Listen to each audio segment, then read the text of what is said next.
Les chèvres d'Aurélie produisent en moyenne 3 litres de lait par jour.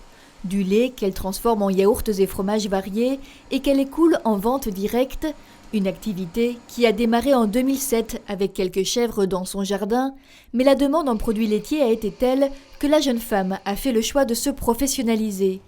10 ans plus tard, elle achète un bâtiment et acquiert une 50aine de caprins supplémentaires. On vend plutôt facilement, les gens reviennent vraiment au fromage de chèvre, il a quand même la cote, c'est un produit sain, etc., qui est moins gras que le fromage de vache. Beaucoup de personnes qui ont des problèmes de digestion avec le fromage de vache reviennent aussi, donc il y a de la demande. Mais qui dit production de lait, dit naissance de petits.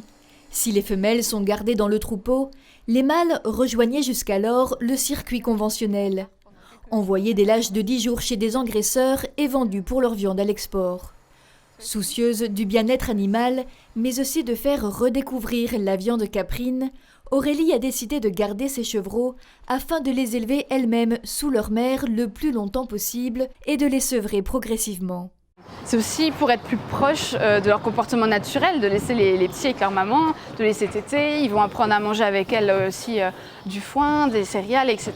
Donc voilà, et puis ils sont plus heureux comme ça. Elle crée alors sa propre filière de viande caprine et un atelier d'engraissement avec du fourrage naturel et local.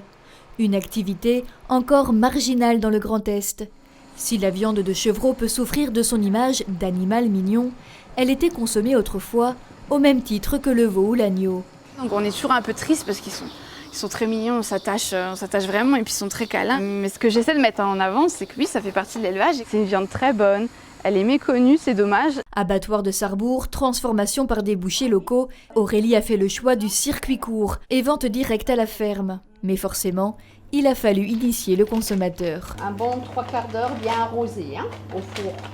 Au début, c'était pas trop ça, mais ils reviennent de plus en plus vers nous, justement pour la merguez. Ils découvrent, ils sont épatés, étonnés, et ils apprécient surtout. Elle est très bonne la viande.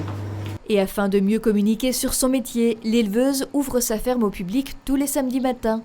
Elle a également le projet d'installer sa fromagerie et sa boutique juste à côté de la salle de traite afin de les intégrer au parcours de visite.